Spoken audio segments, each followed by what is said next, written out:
ព្រះអាទិត្យអាស្តង់គត់បានក្របដណ្ដប់វីឡាដ៏ធំល្វឹងល្វើយមួយ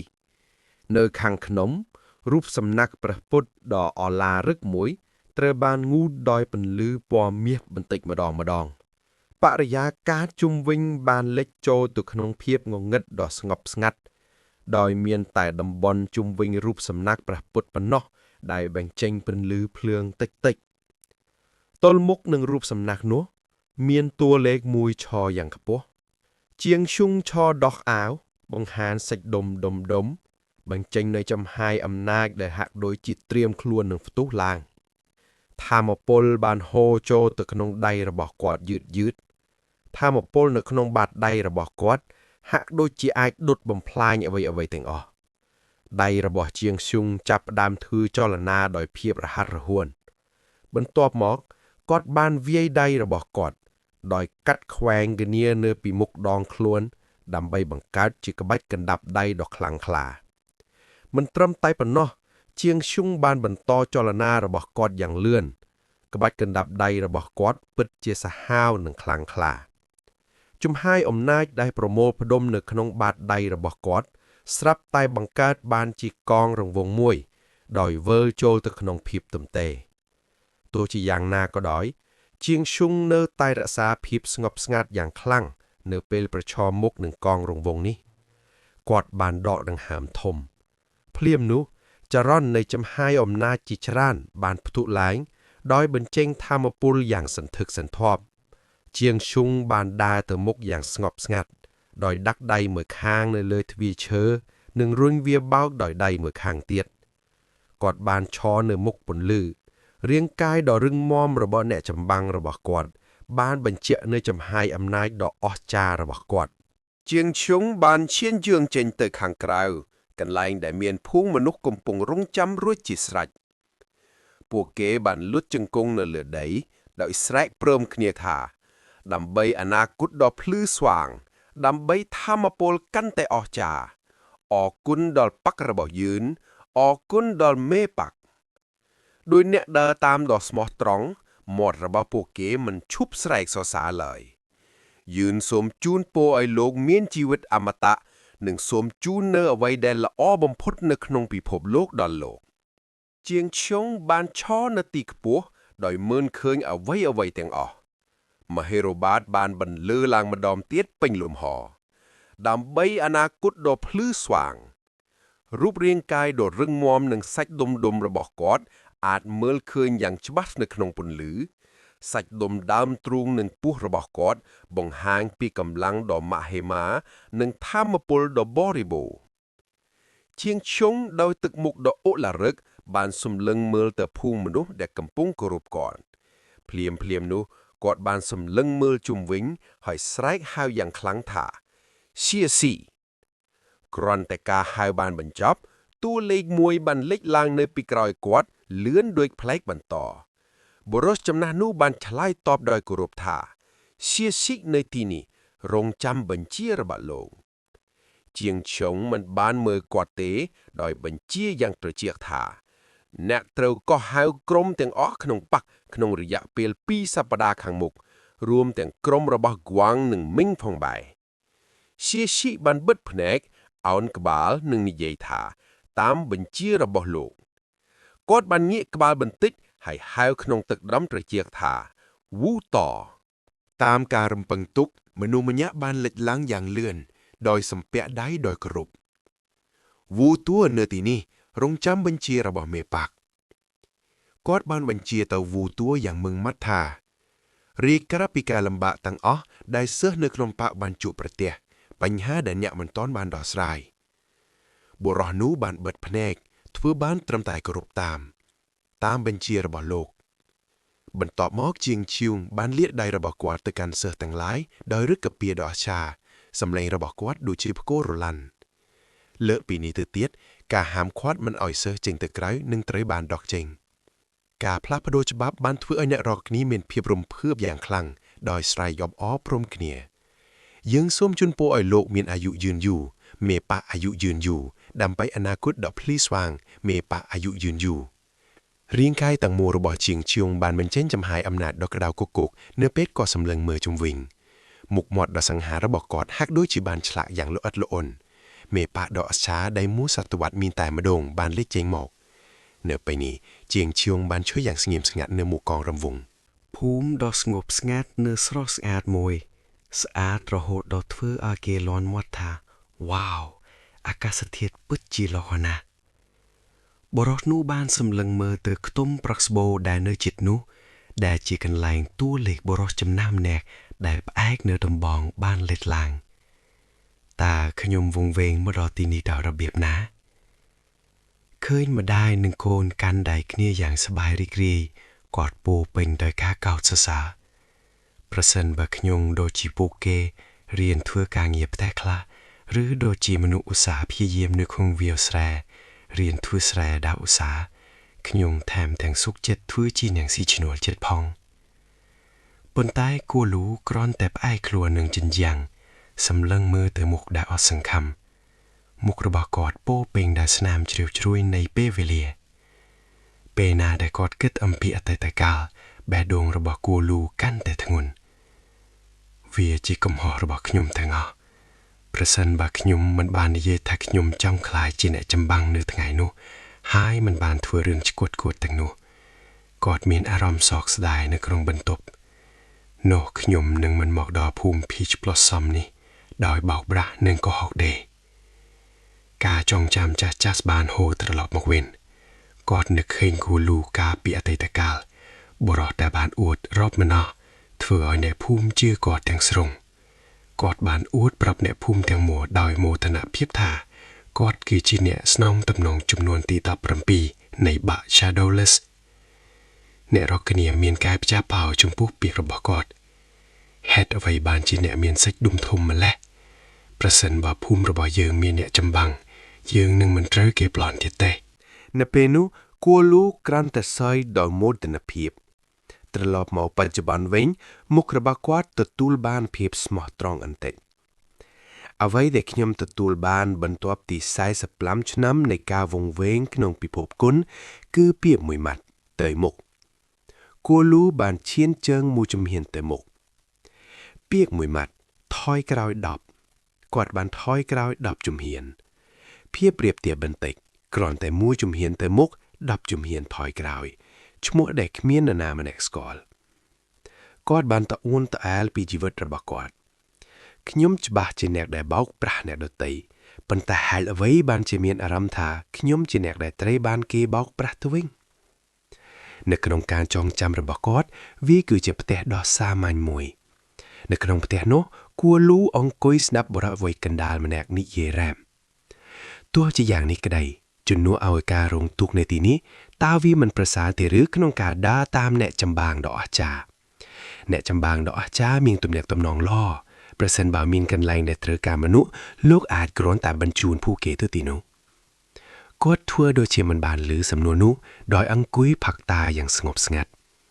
ខ្ញុំគ្មានចិត្តសប្បុរសធម៌ទេក្នុងរយៈ2 3ឆ្នាំទៀតខ្ញុំនឹងរកប្រាក់ឲ្យបានគ្រប់គ្រាន់ដើម្បីសងបំណុលរបស់ខ្ញុំប៉ុន្តែបុរសចំណាស់គ្រាន់តែដកដង្ហើមធំយើងក៏កំពុងជួបការលំបាកដែរប្រសិនបើការប្រមូលផលបរាជ័យ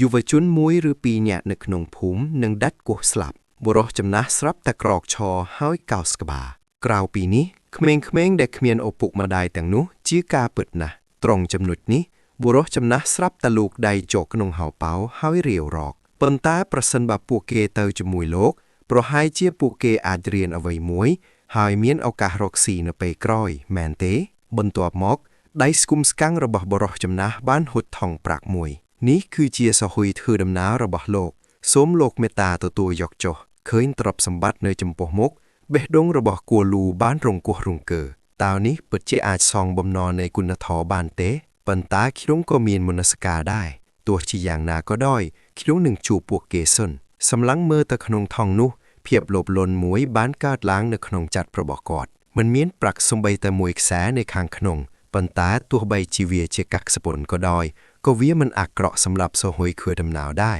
មែនទេនៅពេលនេះក្រុមនៃក្មេងៗដែលស្លៀកពាក់រហ័សរហាយបានលះខ្លួនដោយភ័យខ្លាចនៅពីក្រោយផ្ទាំងថ្មខ្លះគួលូនៅតែវង្វេងក្នុងគំនិតមិនដឹងតើត្រូវធ្វើអ្វីការផ្ញើពួកគេមកខ្ញុំជារឿងមួយប៉ុន្តែហាក់ដូចជាខ្ញុំបានគណនាខុស បន្ទាប់ពីមួយសន្ទុះនៃការពិចារណាពីជីវិតរបស់គាត់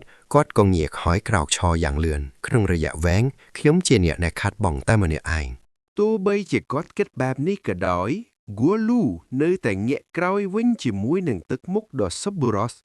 តោះទៅ Shanru ដែលប្រឡាក់ប្រឡូបានស្តាក់ស្ទើរបន្តិចមុននឹងហៅថាលោកឪពុក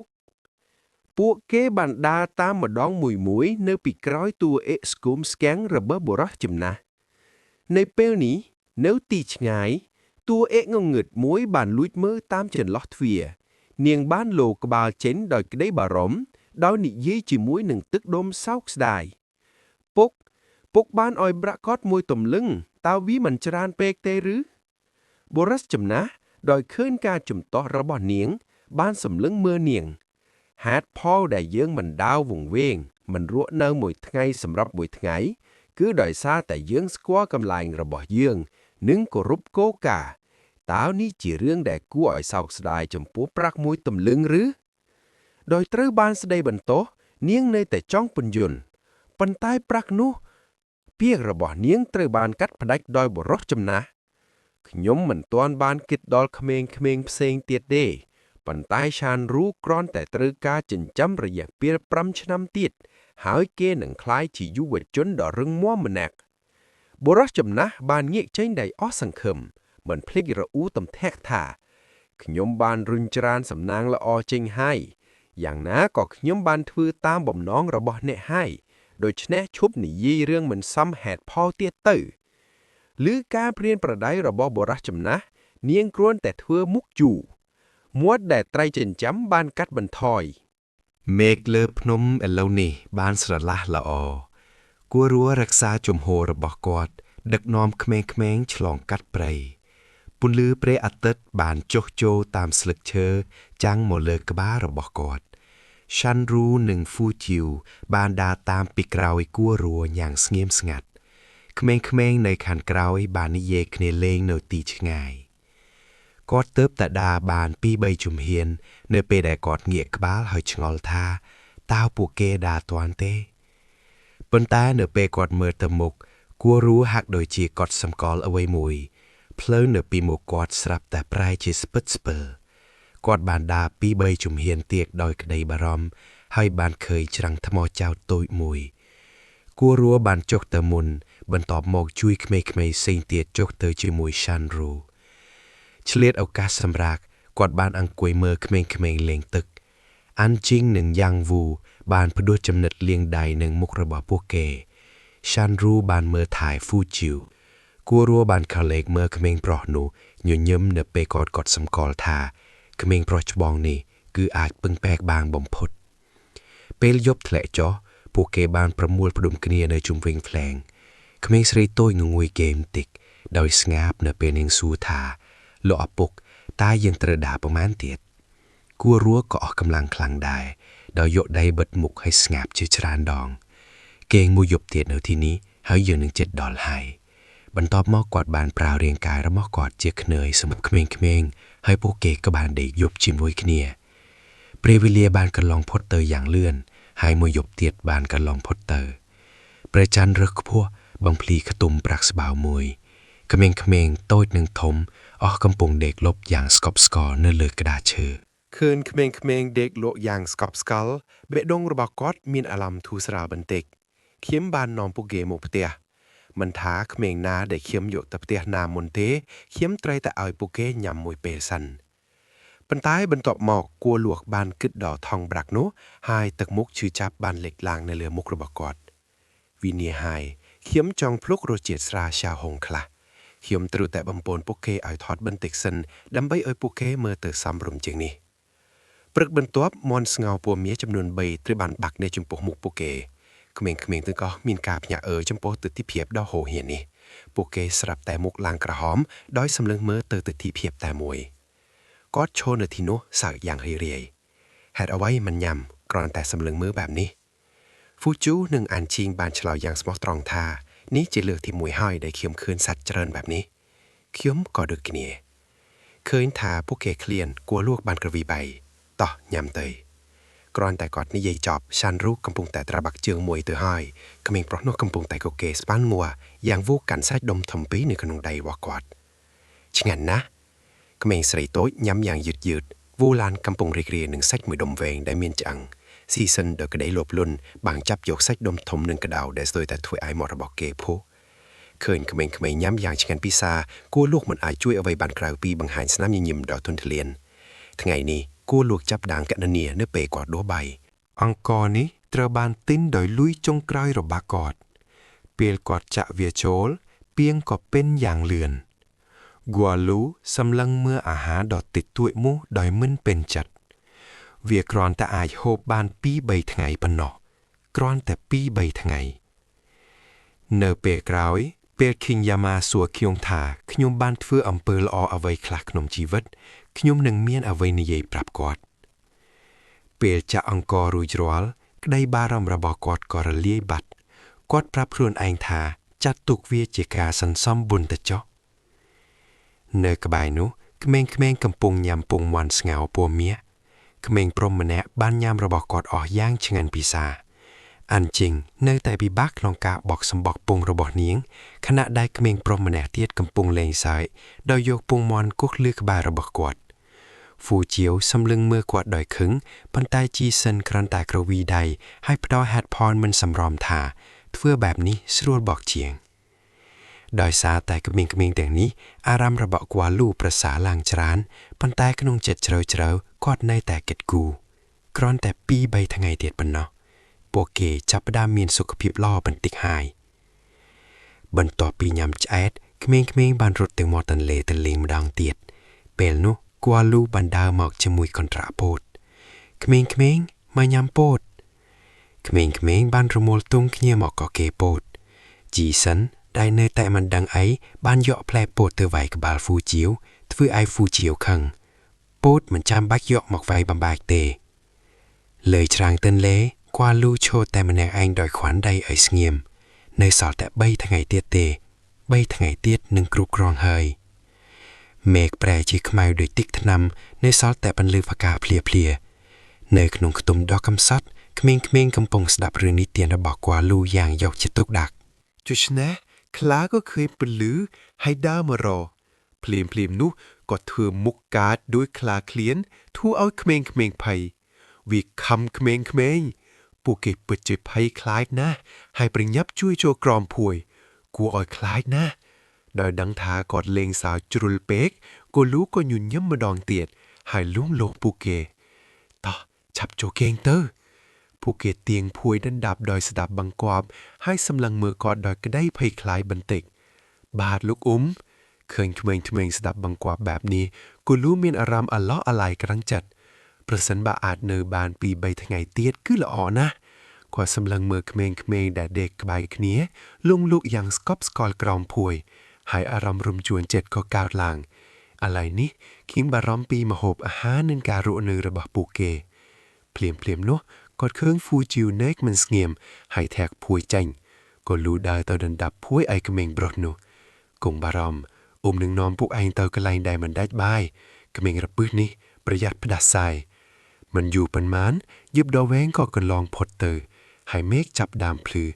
បន្ទាប់ពីប្រមូលក្មេងៗនៅខាងក្រៅក៏ចាប់ដើមនិយាយយ៉ាងច្បាស់បានដល់កន្លែងស្នាក់នៅឲ្យពួកឯងហើយកុំបារម្ភពេកទោះបីជាពួកគេមើលទៅកាចនិងឆាប់ស្ដីបន្ទោសក៏ដោយប៉ុន្តែពួកគេសុទ្ធតែជាមនុស្សដែលឲ្យតម្លៃលើទំនាក់ទំនងមួយរយៈក្រោយមកពួកឯងនឹងអាចរស់នៅដោយគ្រួសារតែមួយហ្គូលូសម្លឹងមើលឆានរូគួរតែផ្ញើឲ្យនៅជាមួយជាងដៃចាងទឹកមុខដ៏កំសត់និងភ័យខ្លាចរបស់ក្មេងប្រុសនេះធ្វើឲ្យហ្គូលូសម្រេចចិត្តបែបនេះទោះបីនៅក្មេងប៉ុន្តែគេមានស្មារតីរឹងមាំនិងចរិតធន់ដោយមានការណែនាំបន្តិចបន្តួចគេអាចនឹងធ្វើបានល្អបន្ទាប់មកហ្គូលូសម្លឹងមើលក្មេងស្រីតែម្នាក់គត់អានចឹងនឹងត្រូវប្រគល់ឲ្យស្ត្រីចំណាស់ដែលលក់ធូបនៅវត្តភ្លាមនោះគាត់នឹកឃើញមុខដ៏កាចអបស្ត្រីដែលធ្លាប់លូកដៃទាលុយពេលណាទៅឯងសងគាត់មានអារម្មណ៍ស្អប់ខឿមស្ត្រីនោះគាត់ប្រហែលជាមិនកោសមុខខៀមដាត់ដោយសារតែខៀមមិនទាន់សងលុយទេមែនទេក្រសែភ្នែករបស់ហ្គូលូបានងាកទៅរកហ្វូជូដ៏ស្លូតត្រង់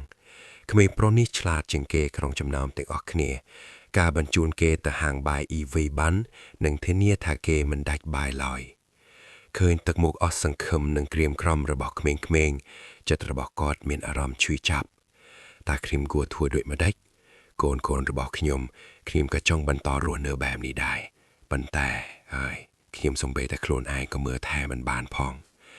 គិតដូច្នេះហ្គូលូបែកខ្លួនហើយហៅពួកគេតោះទៅទោះបីជាក្មេងៗមានការងឿងងាន់បន្តិចប៉ុន្តែពួកគេនៅតែដើរតាមដោយស្ដាប់បង្គាប់តែយើងទៅណាមិនយូរប៉ុន្មានគាត់ក៏ឈប់ខ້ອຍដៃហើយសម្លឹងមើលនៅចំពោះមុខហ្គូលូនិងក្មេងៗជាភូមិមួយដែលផ្ទះសម្បែងមើលទៅហាក់ដូចជាធូរធារសំឡេងញញួរដំឡានឬសូរកងរំពងវាយលើដុំដៃក្រហមឆ្អិនឆ្អានឥតឈប់បន្តទៀតគាត់នាំក្មេងៗមកទីនេះមុនគេជាងដៃចាំងកំពុងចូលចិត្តនៅការដំដែកធ្វើជាកំបិតកណ្ដៀវហ្គូលូប្រញាប់ដើរទៅមុខហើយសួរសុខទុក្ខយ៉ាងគួរសមបងរាចាំងខានជួបគ្នាយូរហើយបុរសនោះគ្រាន់តែលាកភ្នែកមើលហ្គូលូយ៉ាងត្រជាក់ហ្គូលូមានអារម្មណ៍គ្មានអៀនបន្តិចប៉ុន្តែនៅតែញញឹមតើបងសុខសប្បាយទេការរកស៊ីនៅតែល្អទេពេលឃើញក្មេងៗនៅពីក្រោយគាត់ជាងដែកហ្សាំងបាននិយាយយ៉ាងត្រជាក់ថាខ្ញុំមិនត្រូវការជំនួយការទេពាក្យដែលមិនទាន់និយាយចេញមកត្រូវបានគេដឹងមុនរួចទៅហើយធ្វើឲ្យហ្គូលូឈរមិនជាប់អ្នកនេះពិតជាឆ្លាតមែនគឺថាកាលៈទេសកៈបង្ខំខ្ញុំសូមស្ដាប់ខ្ញុំសិនជាងដែកហ្សាំងរក្សាអិរិយាបថដដែលហើយបដិសេធនៅទីនេះគ្មានអ្វីត្រូវរៀនទេទៅផ្ទះវិញទៅគាត់ក៏ងាកទៅចាប់អារម្មណ៍នឹងការងារដែលមិនទាន់រួចរាល់របស់គាត់វិញហ្គូលូនិយាយមិនចេញនេះជាមួយនឹងសំឡេងយ៉ាងខ្លាំងញញួរបានដំដែកឲ្យសំប៉ែតយ៉ាងលឿនដើម្បីធ្វើកណ្ដៀវកម្លាំងដ៏គ្រោះថ្នាក់នោះធ្វើឲ្យហ្គូលូថយក្រោយដោយអស់សង្ឃឹមទេណែមិត្តល្អរបស់ខ្ញុំជាងដែកហ្សាំងបន្តដំដែកយ៉ាងខ្លាំងខណៈដែលហ្គូលូឈរនៅទីនោះសង្ឃឹមថានឹងអាចនិយាយបានមួយម៉ាត់ឮសំឡេងខ្លាំងក្មេងៗមានការភ័យខ្លាចមុខរបស់ពួកគេស្លេកស្លាំងឃើញពួកគេនៅតែឈររាំងផ្លូវបុរសនោះបង្ហាញការធុញទ្រាន់ម្ដងទៀតខ្ញុំបាននិយាយថាគ្មានការងារទេនេះបានជំរុញឲ្យហ្គូលូព្យាយាមនិយាយជាមួយគាត់ម្ដងទៀតគ្រាន់តែស្ដាប់ខ្ញុំសិនហ្គូលូចាប់ស្មាឆានរូហើយទៀងក្មេងប្រុសនោះមកខាងមុខឆានរូមកនេះជំរាបសួរគ្រូរបស់ឯងគាត់ព្យាយាមធ្វើឲ្យក្មេងច្បងនេះមើលទៅចាស់ទុំជាងមុនមើលចុះគេទើបតែអាយុ8ឆ្នាំទេប៉ុន្តែគេរឹងមាំណាស់មែនទេគ្រាន់តែបង្រៀនគេពី3ឆ្នាំគេនឹងអាចឈរដោយខ្លួនឯងបាន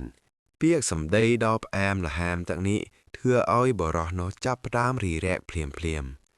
គួលូបង្ហាញទឹកមុខស្មោះត្រង់និងអង្វរកតាបងធ្លាប់ខ្ញុំក៏ហប់ទេ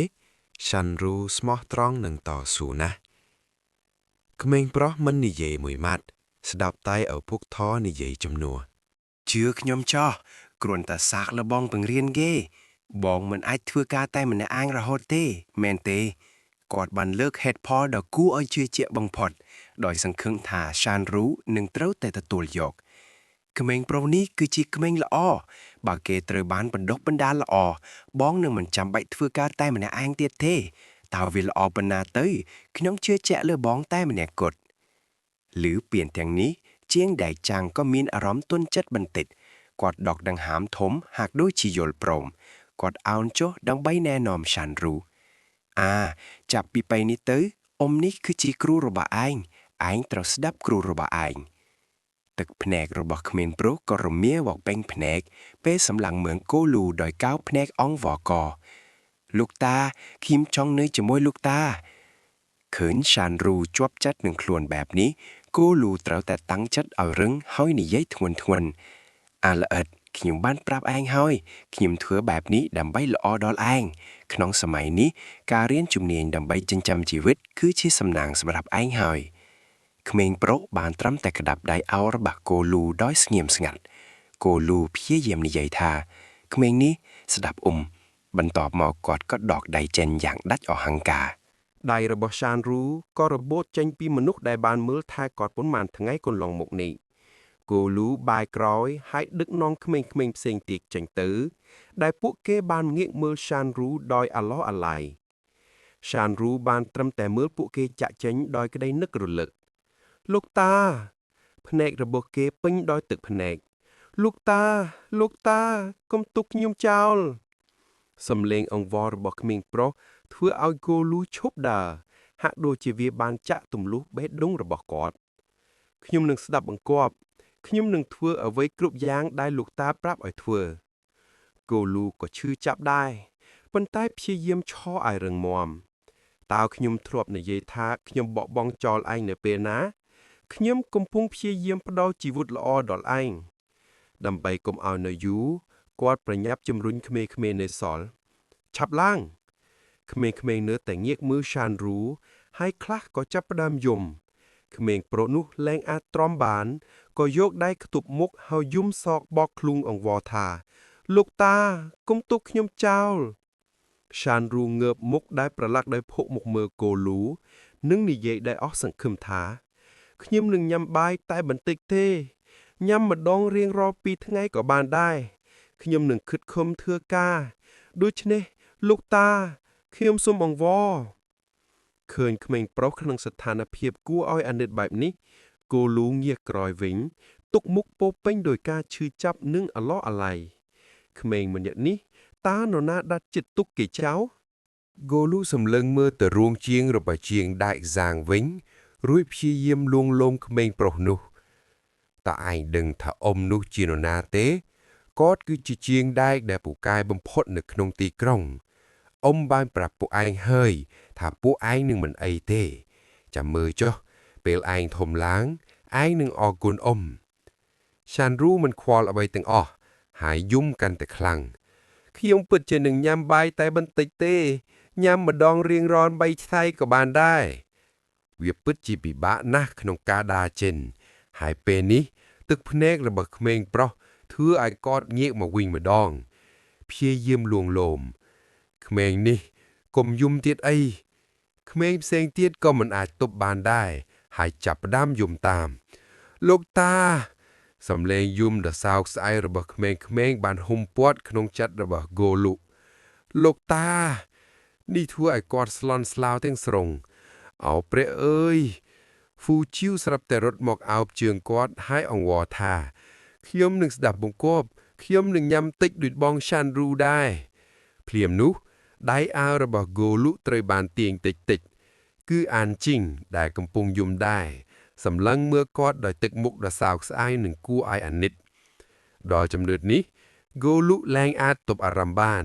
ហើយក៏ស្រក់ទឹកភ្នែកដែរពួកឯងនេះពិតមែនហើយពួកឯង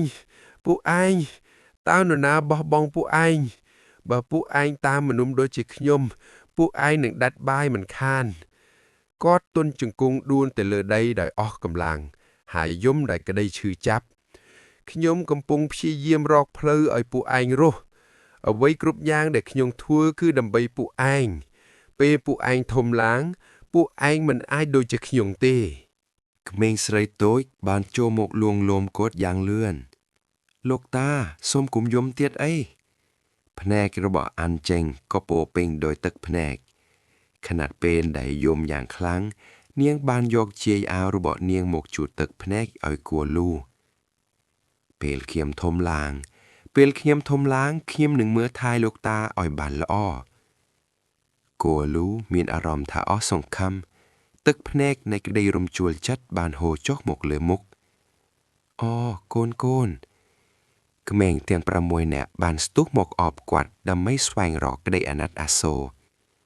ដូច្នេះលោកតាកុំបោះបង់ពួកយើងចោលអីគាត់យំខណៈពេលដែលអបក្មេង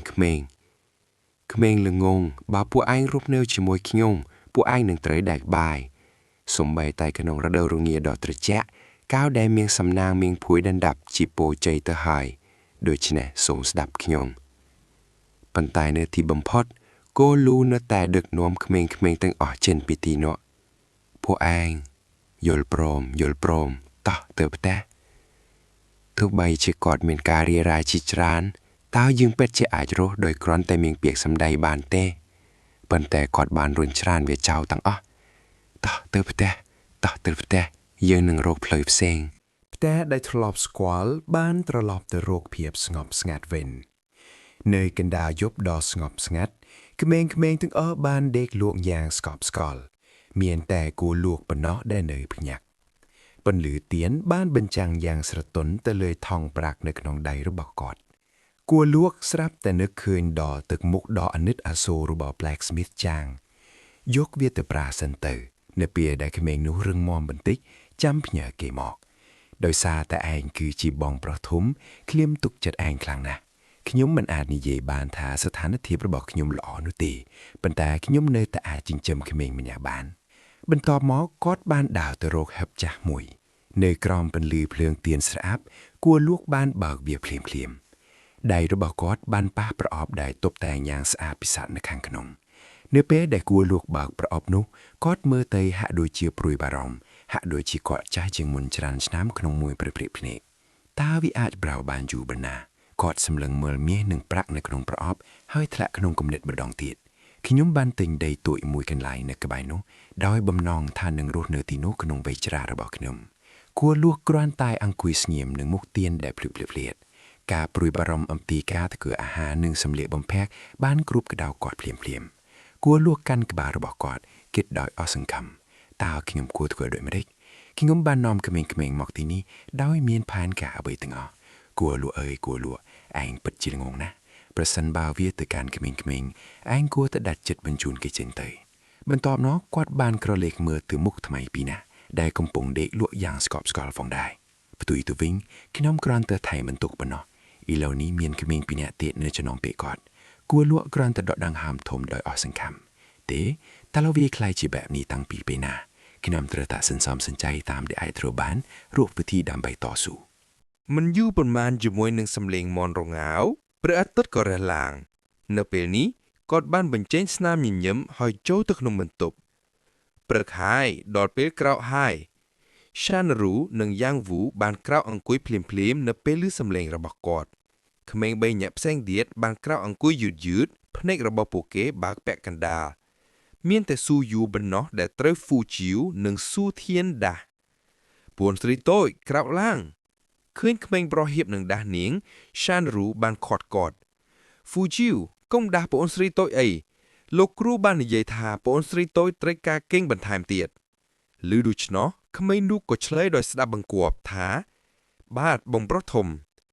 ក្មេងមានវិន័យណាស់ពួកគេបានបត់ភួរយ៉ាងស្អាតហើយដាក់វានៅជ្រុងម្ខាងនៃផ្ទះបន្ទាប់មកពួកគេចេញទៅទីធ្លាហើយតម្រូវជួររងចាំហ្គោលូមកដល់គ្រាន់តែឃើញរាងកាយនោះភ្លាមពួកគេទាំងអស់គ្នាក៏អោនក្បាលលោកគ្រូអរុនសួស្ដីលោកតាអរុនសួស្ដីហ្វូជីវបានតម្រូវស៊ូធានភ្លាមខ្ញុំបានប្រាប់ឯងហើយតាំងពីពេលនេះទៅឯងមិនអាចហៅគាត់ថាលោកតាទៀតទេឯងត្រូវហៅគាត់ថាលោកគ្រូបន្ទាប់ពីបានគេស្ដីបន្ទោក្មេងនោះក៏ទទួលយកហើយព្យាយាមម្ដងទៀតលោកគ្រូអរុនសួស្ដីឃឿនស៊ូធានស្ដាប់បង្គាប់បែបនេះហ្គោលូមិនចង់ស្ដីបន្ទោគាត់ទេមិនអីទេស៊ូធានតើយប់មិញឯងគេងលក់ស្រួលទេក្មេងនោះញញឹមហើយឆ្លើយថាបាទខ្ញុំគេងលក់ស្រួល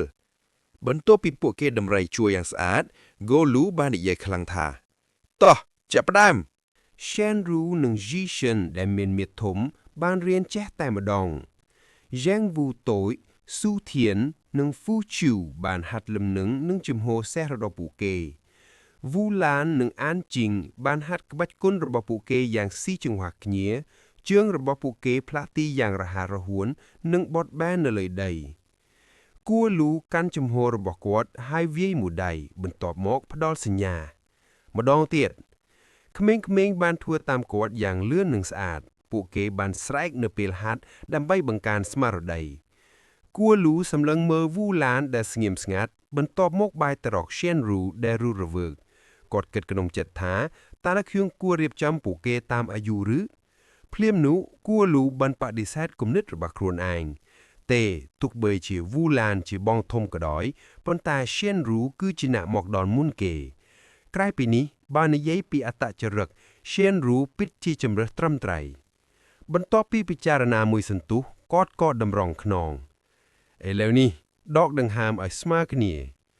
គួលូប្រាក់ពួកគេឲ្យអង្គុយពុតជើងនៅលើដីបន្ទាប់មកណែនាំថាដកដង្ហើមចូលខ្លីដកដង្ហើមចេញវែងក្មេងប្រុសផ្ចង់អារម្មណ៍ធ្វើតាមពាក្យដែលលួនក្នុងត្រចៀកការដកដង្ហើមរបស់ឯងមិនត្រូវដាច់ខ្វាំងឡើយទោះបីជាវាពិបាកក៏ដោយឯងត្រូវតែអត់ធ្មត់ធ្វើវាសន្សឹមគាត់សង្កេតមើលក្មេងម្នាក់ហើយចាប់ផ្ដើមបញ្ជាក់ពួកគេទី1នេះគឺប្អូនប្រុសទី2 Shi Wulan បន្ទាប់មកគឺប្អូនស្រីទី3 An Jing បន្ទាប់ពីនាងគឺជាក្មេងប្រុសដែលធាត់បន្តិចប្អូនប្រុសទី4 Ji Shen នៅក្បែរគាត់គឺប្អូនប្រុសទី5 Fu Chiu អ្នកដែលនៅតែព្យាយាមដកដង្ហើមឲ្យវែងគឺប្អូនប្រុសទី6 Yang Wu ចុងក្រោយគឺក្មេងប្រុសពៅប្អូនប្រុសទី7 Su Tian គាត់សម្លឹងមើលកូនសិនម្នាក់យឺតការសន្និដ្ឋានមួយបានកើតឡើងក្នុងចិត្តរបស់គាត់នេះប្រហែលជាគ្រាន់តែជាវិធីដកដង្ហើមធម្មតាប៉ុន្តែគ្មានវិធីដកដង្ហើមណាដែលមានសុវត្ថិភាពជាងនេះឲ្យតែវាអាចប្រការជំងឺតូចតាចបានគឺវាល្អគ្រប់គ្រាន់ហើយចំពោះក្មេងដែលកំពុងដេកលក់យ៉ាងស្កប់ស្ងល់ក្នុងបន្ទប់នោះគឺជាប្អូនស្រីតូចស៊ូយួរបន្ទាប់ពីមួយថ្ងៃដ៏វែងបបោមួយចានធំត្រូវបានយកមកដាក់នៅចំពោះមុខក្មេងៗពួកគេបានលន់មាត់ដោយភ្ញាក់ផ្អើលថាឆ្ងាញ់ណាស់គួឡូអង្គុយជាមួយក្មេងៗញ៉ាំយ៉ាងសប្បាយរីករាយញ៉ាំទៅទោះជាយ៉ាងណាក៏ដោយដោយសារឃ្លានពេក Fuju បានលើកចានបបររបស់គាត់ហើយផឹកគ្នាចូលតែម្ដង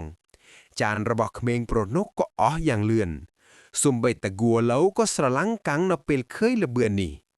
គួឡូបានចាក់ចំណែករបស់គាត់ចូលទៅក្នុងចានរបស់ក្មេងប្រុសនោះដោយស្ងប់ស្ងាត់ញ៉ាំថែមទៀតទៅ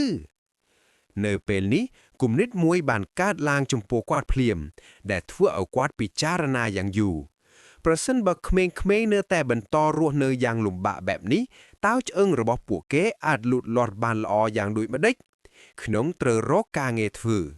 តើមានទីភ្នាក់ងារផ្ដល់ការពារណាមួយដែលត្រូវការអ្នកការពារទេទោះបីជាខ្ញុំចាស់ក៏ដោយខ្ញុំបានដើរលេងក្នុងពិភពគុណរយៈពេលជាយូរមកហើយប្រសិនបើខ្ញុំធ្វើបានល្អប្រហែលជាខ្ញុំអាចទទួលបានតំណែងជាអង្គរៈនៅពេលដែលគួឡូកំពុងតែវឹងវែងក្នុងគំនិតការហៅរបស់ឆាន់រូបានដាស់គាត់លោកគ្រូគាត់ងាកក្បាលហើយឆ្លើយថាមានរឿងអីក្មេងប្រុសនោះសារភាពដោយខ្មាស់អៀនថាតើខ្ញុំអាចមិនធ្វើជាបងប្រុសធំបានទេឮដូច្នោះគូឡូសួរដោយឆ្ងល់ថាហេតុអ្វីឆាន់រូនិយាយត្រង់ពីចិត្តរបស់គាត់បងប្រុសវូឡានតាមពិតទៅគឺជាបងខ្ញុំមានអាយុស្មើនឹងអាន់ជីងយល់ពីអារម្មណ៍របស់ក្មេងប្រុសគូឡូបានពន្យល់យ៉ាងមើលម៉ាត់ថាលំដាប់មិនត្រូវបានកំណត់ដោយអាយុទេប្អូនផ្សេងទៀតត្រូវរៀបតាមអាយុប៉ុន្តែកូនស៊ឺរបស់ប្រមុខបកមិនដូចនោះទេដោយសារតែឯងជាមនុស្សដំបូងដែលខ្ញុំជួបឯងគឺជាបងប្រុសធំត្រង់ចំណុចនេះឆានរូនៅតែចង់ជំទាស់ប៉ុន្តែគួលូបានកាត់គាត់ភ្លាមដោយពាក្យសម្ដីមឹងម៉ាត់លំដាប់រវាងសិស្សច្បងនិងសិស្សប្អូនប្រែតែច្បាស់លាស់គ្រូមានផែនការហើយមានបំណងប្រើប្រាស់ឧត្តមគតិនៃក្បាត់គុណភាពយូរអង្វែងនិងវប្បធម៌ដើម្បីចិញ្ចឹមពួកឯងគ្រប់គ្នាត្រូវតែប្រព្រឹត្តចំពោះបងប្រុសធំដោយជាពួកគេប្រព្រឹត្តចំពោះចាស់ទុំក្នុងគ្រួសារយល់ទេ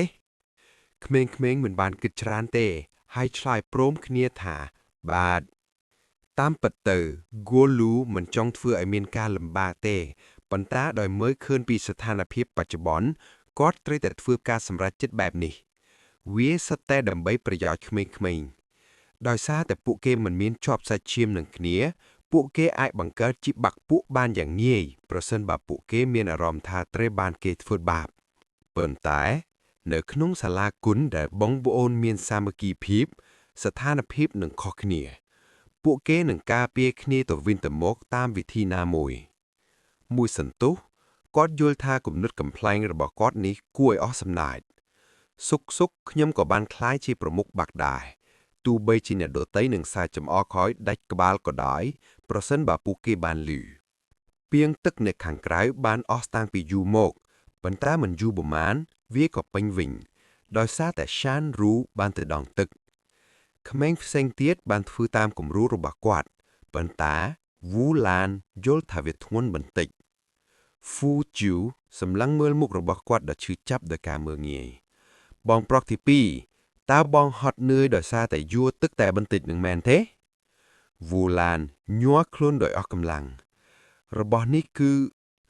មុនពេលគាត់និយាយចប់ Shan Ru បានងាកមកក្រោយហើយស្រែកខ្លាំងៗថា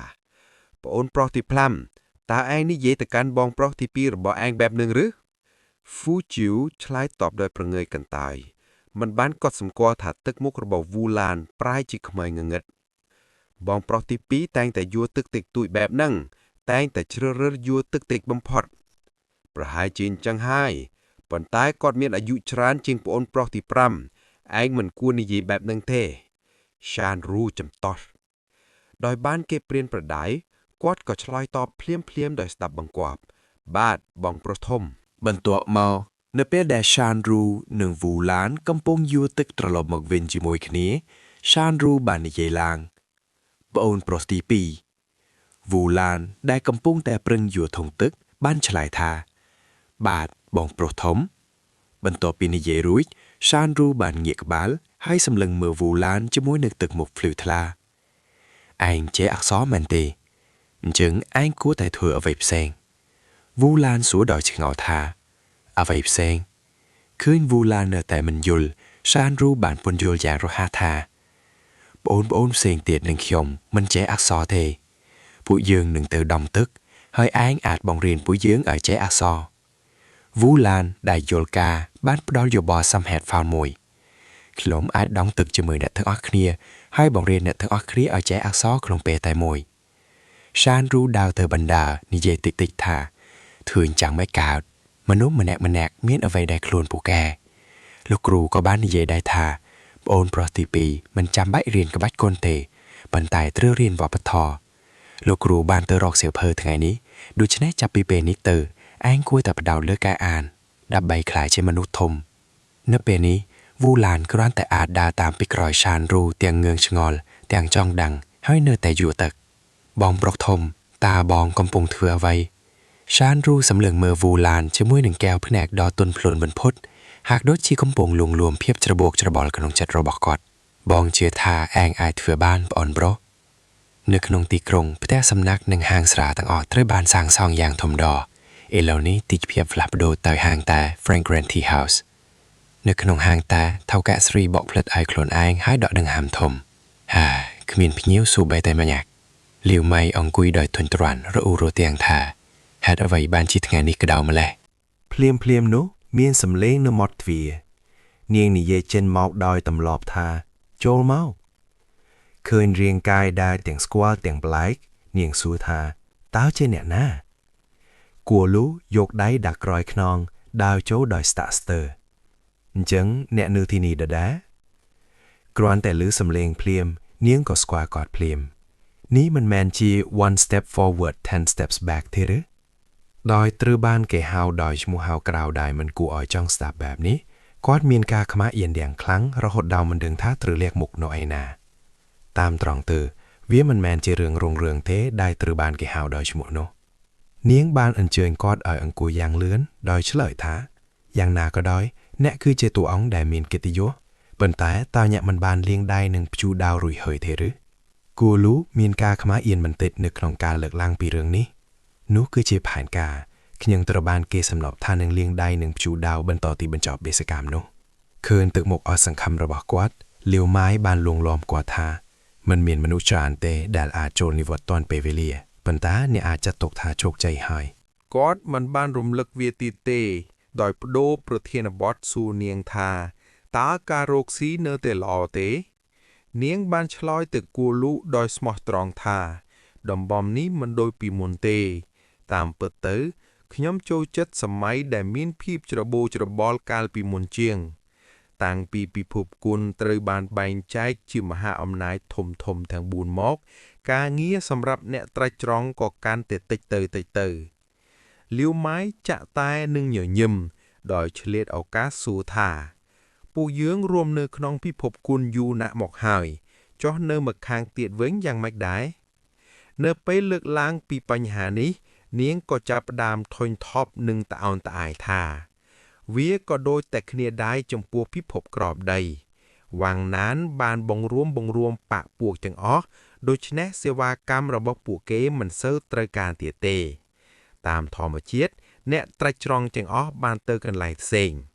ក្នុងស្ថានភាពបែបនេះតើអាជីវកម្មរបស់ខ្ញុំអាចល្អបានយ៉ាងដូចម្ដេចនៅចំណុចនេះនាងស្រាប់តែញញឹមដាក់គួរលូកការងារមើលទៅអ្នកមកទីនេះដើម្បីសុំជំនួយមែនទេគាត់ចាក់ផ្ដើមបែកញើសតិចហាក់ដូចជានាងបាននិយាយចំចំណុចអញ្ចឹងមែនទេលាវម៉ៃលើកតែមកពិសាដោយសន្សឹមមុនពេលបន្តថាទោះបីជាមិនសូវមានការងារក៏ដោយជាមួយនឹងកម្រិតជំនាញរបស់បងប្អូនវាមិនពិបាករកទេដើម្បីស្វែងរកអ្វីមួយកម្រិតណាដែរដោយធម្មតាមែនទេគួរលុស្រាប់តែនិយាយអ្វីដែលនឹកស្មានមិនដល់ថាទេកម្រិត A សម្ដីនេះបានធ្វើឲ្យនាងភ្ញាក់ផ្អើលហាកម្រិត A ដោយព្រួយបារម្ភថាមានរឿងអ្វីកើតឡើងចំពោះគួរលុនាងក៏សួរដោយរីករាយដែលធ្វើឲ្យគាត់មានអារម្មណ៍ខ្មាស់អៀនបន្តិចបងប្អូនតើមានរឿងអ្វីកើតឡើងចំពោះអ្នក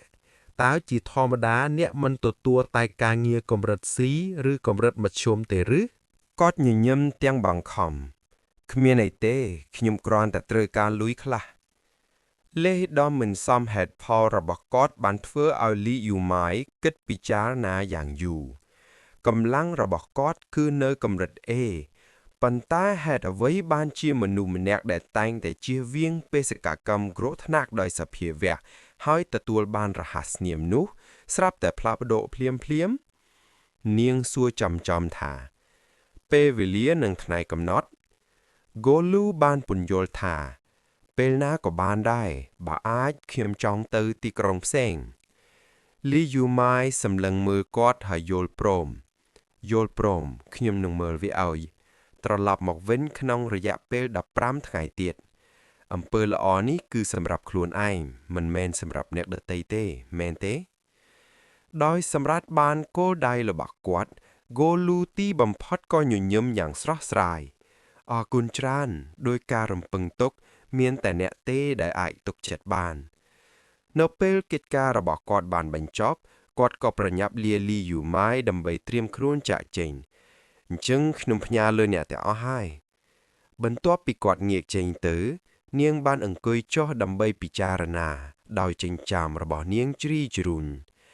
មកយឺតម្លេះតើនឹងមានអ្វីកើតឡើងចំពោះក្មេងៗទាំងនោះនាងមិនអាចជួយអ្វីក្រៅពីត្អូញត្អែរហើយក្រវីក្បាលដោយក្តីអាណិតចំពោះគាត់ដូចជាយ៉ាងណាក៏ដោយនេះពិតជាករណីពិសេស One step forward 10 steps back កំពុងទទួលយកបេសកកម្មកម្រិត A ពន្លឺថ្ងៃរះបានទៅរកចិត្តកំពូលភ្នំ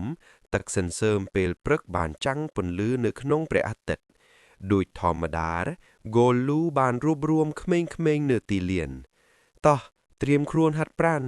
ពួកគេឆ្លើយតបដោយគោរពព្រមគ្នាថាបាទចានៅពេលល្ងាចគាត់បាននាំពួកគេទៅមាត់ទន្លេដើម្បីលេងសត្វរៃនៅលើដើមឈើក៏មានអារម្មណ៍ថាក្តៅដែរដោយយំមិនឈប់សានរូខណៈពេលកំពុងលេងបាននឹកគិតដល់គ្រូរបស់គាត់ហើយស្រែកហៅយ៉ាងខ្លាំងថាលោកគ្រូមកទីនេះដែរមកក្មេងៗបានប្រមូលផ្ដុំគ្នាសម្លឹងមើលអ្វីមួយយ៉ាងយកចិត្តទុកដាក់មើលនេះឃើញបែបនេះគូលូងក់ក្បាលហើយញញឹមនៅក្បែរគាត់គឺអ៊ូឡានដែលកំពុងជក់ចិត្តនឹងការអានសៀវភៅបន្ទាប់មកគាត់បាននាំក្មេងៗទៅវាលស្រែហើយបង្រៀនពួកគេពីរបៀបភ្ជួរដីតម្រង់ខ្នងរបស់អ្នកដាក់កម្លាំងរបស់អ្នកទៅផ្នែកខាងក្រៅសានរូផ្ដោតអារម្មណ៍ធ្វើតាមការណែនាំរបស់គាត់បាទក្មេងៗផ្សេងទៀតកំពុងតស៊ូខ្លះកំពុងដង្ហើមធំខ្ញុំហត់ចង់ស្លាប់ហើយខ្លះដកស្មៅខណៈខ្លះទៀតសែងខ្មោដោយស្រែកថាហូបន្តទៀតក្នុងអំឡុងពេលនោះសានរូបាននាំប្អូនប្រុសស្រីរបស់គាត់ទៅកាត់ស្មៅយូអេដេកនៅពេលណាដែលនាងទំនេរបន្ទាប់មករដូវរងាដ៏ត្រជាក់បានមកដល់ ហើយព្រិលពណ៌សបានគ្របតែផ្ទះទាំងមូលប៉ុន្តែខាងក្នុងវាមានភាពកដាក់កដៅខុសពីធម្មតាធ្វើបានល្អត្រឹមត្រូវហើយត្រឡប់វាទៅវិញព្រះជាម្ចាស់ហ្វូជីវជួយផងអូយព្រះហើយ តើអ្នកកំពុងធ្វើអ្វីបងប្រុសទី2 ហ្គោលូញញឹមយ៉ាងកក់ក្ដៅដោយរីរាយនឹងតែក្នុងភាពត្រជាក់ខ្លាំងយប់បានចូលមកដល់ព្រះច័ន្ទពណ៌ខៀវថ្លាព្យួរនៅលើមេឃ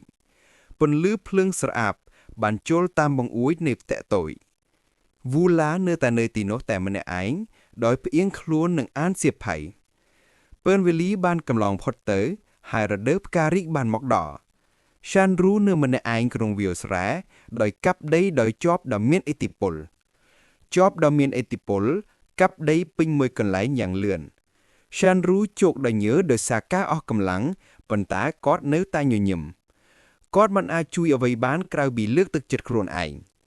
ការងារពី3ថ្ងៃទៀតនឹងរួចរាល់ប្រសិនបើខ្ញុំទទួលបានលុយនៅពេលនេះខ្ញុំអាចទិញសម្លៀកបំពាក់ថ្មីមួយឈុតសម្រាប់ប្អូនស្រីតូចខ្ញុំក៏អាចទិញក្របាសបន្ថែមសម្រាប់ប្អូនប្រុសទី2ផងដែរភ្លាមនោះការស្រែកហៅយ៉ាងខ្លាំងបានធ្វើឲ្យគាត់ភ្ញាក់ផ្អើលសិស្សច្បងរបស់ខ្ញុំពីចម្ងាយហ្គោលូត្រឡប់មកវិញកាន់របស់របរមួយគំនោនៅក្នុងដៃនិងនៅក្រោមដៃរបស់គាត់គ្រាន់តែឃើញគាត់ភ្លាមសានរូប្រញាប់ទៅរកលោកគ្រូសម្លឹងមើលសិលដ៏គួរសមដែលគាត់បានចិញ្ចឹមហ្គោលូមិនអាចជួយអ្វីបានក្រៅពីញញឹមយ៉ាងសប្បុរសនៅពេលគាត់ចូលទៅជិតសានរូបានសួរថាលោកគ្រូអ្នកត្រឡប់មកលឿនជាងការរំពឹងទុកបាទសានរូឃើញគ្រូដ៏អស្ចារ្យរបស់គាត់មិនអាចជួយអ្វីបានក្រៅពីញញឹមប៉ុន្តែមួយវិនាទីបន្ទាប់គាត់បានគាំងដោយក្តីភ័យរន្ធត់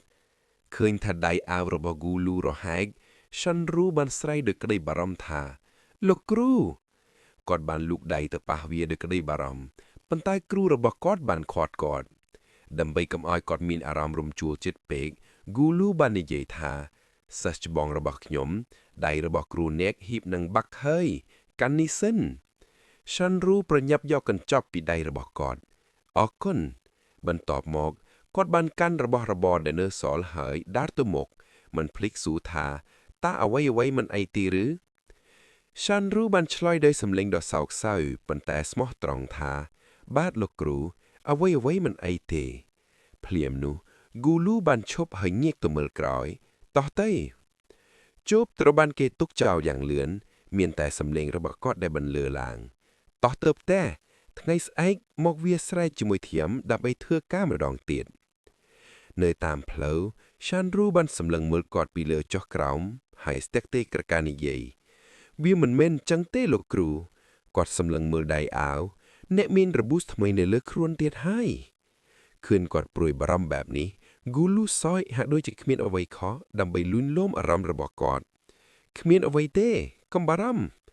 ប៉ុន្តែសានរូមិនងាយចាញ់បោកទេគាត់គ្រាន់តែនិយាយដោយសំឡេងតិចថារាល់ពេលដែលអ្នកត្រឡប់មកធ្វើការអ្នកមានរបួសកាន់តែច្រើនទៀតហ្គូលូសម្លឹងមើលសានរូដោយទឹកមុខស្រងត់ស្រងាត់គ្រាន់តែសានរូហ៊ីបនឹងនិយាយបន្ថែមគាត់បន្ទះក្បាលរបស់គាត់ចង់លួងលោមអារម្មណ៍របស់គាត់ខ្ញុំប្រាប់អ្នកថាគ្មានអ្វីទេសិស្សច្បងរបស់ខ្ញុំអ្នកធំហើយឥឡូវនេះអ្នកចេះបារម្ភពីគ្រូរបស់អ្នកហើយគាត់បានទះខ្នងសានរូថ្នមដោយពន្យល់ថាការខិតខំប្រឹងប្រែងរបស់គ្រូអ្នកគឺមានតម្លៃអ្នកមិនចាំបាច់បារម្ភពីខ្ញុំទេសានរូនៅតែព្រួយបារម្ភបន្តិចប៉ុន្តែដូច្នេះគោលូត្រូវតែខ្ទប់មាត់របស់គាត់មិនអីទេតោះខ្ញុំនឹងឲ្យអ្នកជីខ្នងអ្នកនៅតែស្រាវណាស់មិនបាច់ទេលោកគ្រូនឹងសិលបានដើរយឺតតាមផ្លូវចាស់គ្មានអ្វីត្រូវព្រួយបារម្ភទេខ្ញុំនឹងរក្សាសុខភាពរហូតដល់ខ្ញុំអាចញ៉ាំអាហារដែលចម្អិនដោយក្មេងៗពួកឯងយ៉ាងណាមិញខ្ញុំនៅតែត្រូវទៅជួបគ្រូរបស់ឯងទៀតបាទពួកគេទាំងពីរបានបន្តជជែកគ្នានៅពីបដាកុំធ្វើអញ្ចឹងអីតោះឲ្យខ្ញុំពណ៌អ្នកតែម្ដងទៅតើឆ្នាំនេះឯងអាយុប៉ុន្មានហើយដែលនៅតែត្រូវពណ៌ទៀតក្មេងនេះពេលអ្នកនៅតូចអ្នកធ្លាប់យំហើយអង្វរខ្ញុំឲ្យពណ៌នេះអញ្ចឹងមែនទេតើខ្ញុំធ្លាប់ធ្វើបែបនោះនៅពេលណាមិនយូរបន្លាយដោយមានការភ្ញាក់ផ្អើលពីក្មេងៗ អំណោយជាបន្តបន្ទាប់នៅក្នុងកញ្ចប់ក្រដាសក្រហមត្រូវបានបាក់